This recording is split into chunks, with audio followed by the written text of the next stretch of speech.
صحابی دیہات کے رہنے والے کھڑے ہو گئے مجمع میں، کہا اے عمر ابن خطاب، جب تک آپ رسول اللہ کی شریعت بول رہے ہیں ہمارا ہر عضو تمہارے لیے قربان ہے، اور جہاں میرے مصطفیٰ کی شریعت سے ہٹ کر بات کرو گے تو تلوار نکال کر بتاتے یہ تلوار ہوگی اور تمہاری گردن ہوگی۔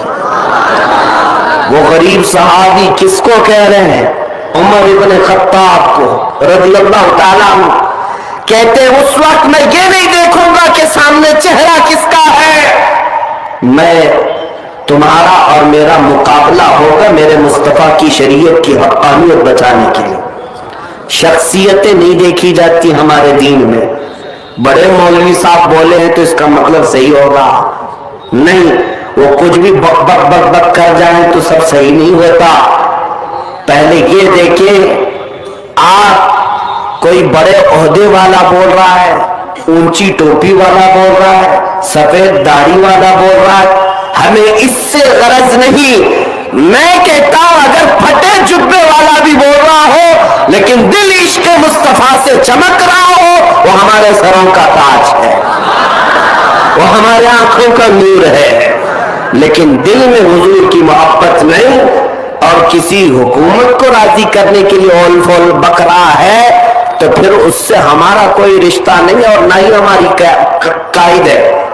اب اللہ اکبر میں نے آپ کے سامنے اتنی بار کہلوایا صرف اسی لیے کہ اگر یہ فتنہ کل کو تمہارے ہاں آ جائے کہ تمہیں یہ کہہ دیا جائے کہ مولوی صاحب بھی یہ کہتے اوم بھی ایک ہی، اللہ بھی ایک ہی ہے، تو کبھی اس کا بھی جاپ کر لو، کبھی اس کا بھی جاپ کر لو، کہیں ہمارا نوجوان بہک نہ جائے، گمراہ نہ ہو جائے کہ ہمارے علماء نے جب یہ کہہ دیا ہے تو شاید اس کی تاریخ ایسی ہوگی۔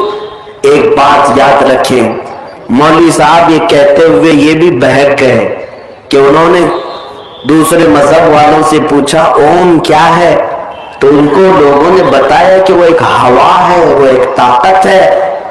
مولوی صاحب کہہ رہے ہیں کہ اسی کو تو ہم اللہ کہتے ہیں۔ ارے پاگل، ہم ہوا کو اللہ کہتے ہیں؟ ہوا اللہ کی بنائی ہوئی مخلوق ہے، اللہ کی بنائی ہوئی مخلوق ہے۔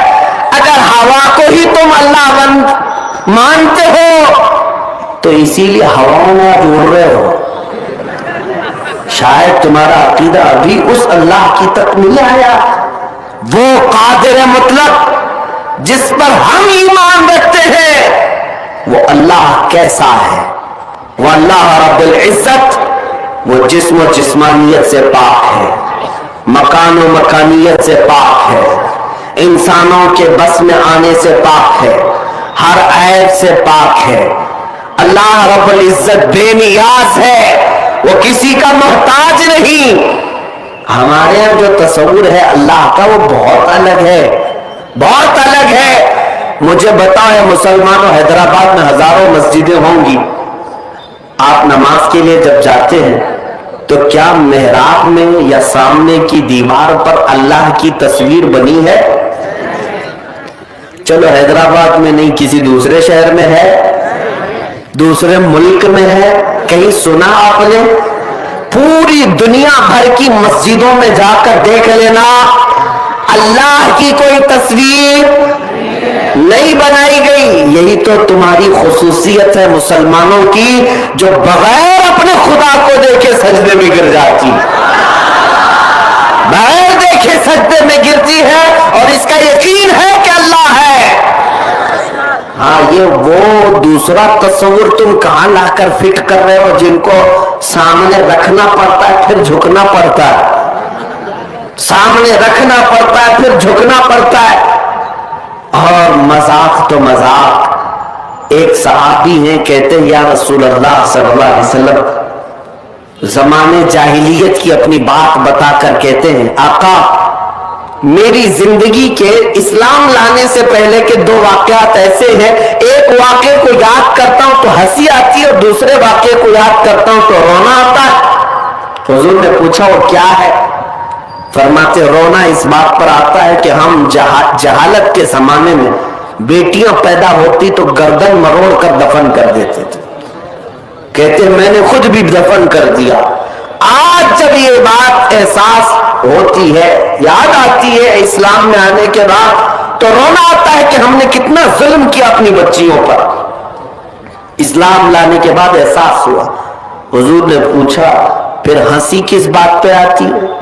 وہ کہتے ہیں یا رسول اللہ, وہ زمانے جہالت میں جب ہم سفر پہ جاتے تھے تو آٹے کے خدا بنا لیتے تھے, آٹا گوندھ کر کے, کیونکہ سفر میں بھی ہم کو خدا چاہیے.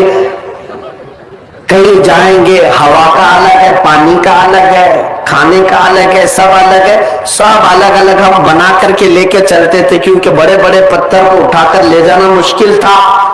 وہ صحابی کہتے ہیں کسی کو یہ نہ لگے میں 1400 سال پہلے کی بات بتا رہا ہوں.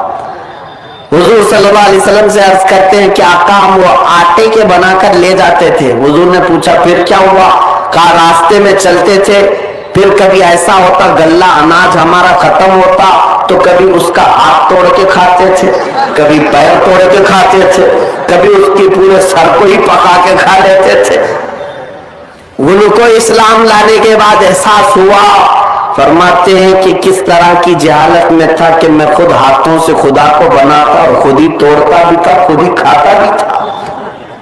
عزیزان گرامی اوقات, خدا کا یہ تصور ہمارے یہاں نہیں ہے. اللہ کا جو تصور ہے وہ کیا ہے؟ ہمارے ہاں تصور یہ ہے کہ میں محتاج ہوں اور وہ بے نیاز ہے. میں بھوکا ہوتا ہوں, کھلاتا وہ ہے, میں اس کو کھلاتا نہیں, میں اس کو اٹھا کے بٹھاتا نہیں, میں اس کو سلاتا نہیں, میں اس کو پینٹ کر کے اچھا کرتا نہیں. میں ہی اگر سب کر کے خدا کو بناؤ تو پھر خدا کی کیا اہمیت رہ گئی؟ اپنے ہاتھ سے جس کو میں بنایا پھر اس خدا کی کیا اہمیت رہ گئی؟ بلکہ ہمارا عقیدہ یہ ہے میرے بال نہیں تھے, بال بھی میرے مولا نے بنائے, میری آنکھ نہیں تھی, آنکھ بھی مولا نے دیا ہے, میرے ہاتھ نہیں تھے, ہاتھ بھی رب نے دیا ہے, میں تو نطفے کا ایک بوند تھا, میرے جسم میں ہڈیاں اس نے دی ہیں, گوشت اس نے دیے ہیں, چمڑیاں اس نے دی ہیں. اب زندگی گزارنے کا بھی ہمارا سلیقہ یہی ہے. ہم یہی عرض کرتے ہیں کہ ہم سوتے تو ہے, اٹھاتا وہی ہے, ورنہ ہماری کسی کی طاقت نہیں.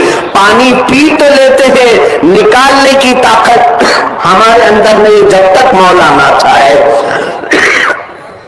عزیزان گرامی وقار,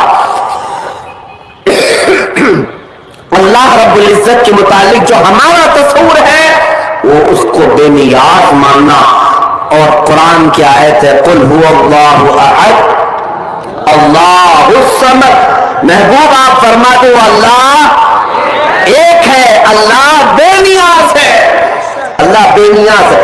اب میں آپ سے آپ کا عقیدہ پوچھ رہا ہوں, آج بہت ضروری ہے یہ, کیا آپ بتاؤ ہواؤں کو خدا کہتے ہیں؟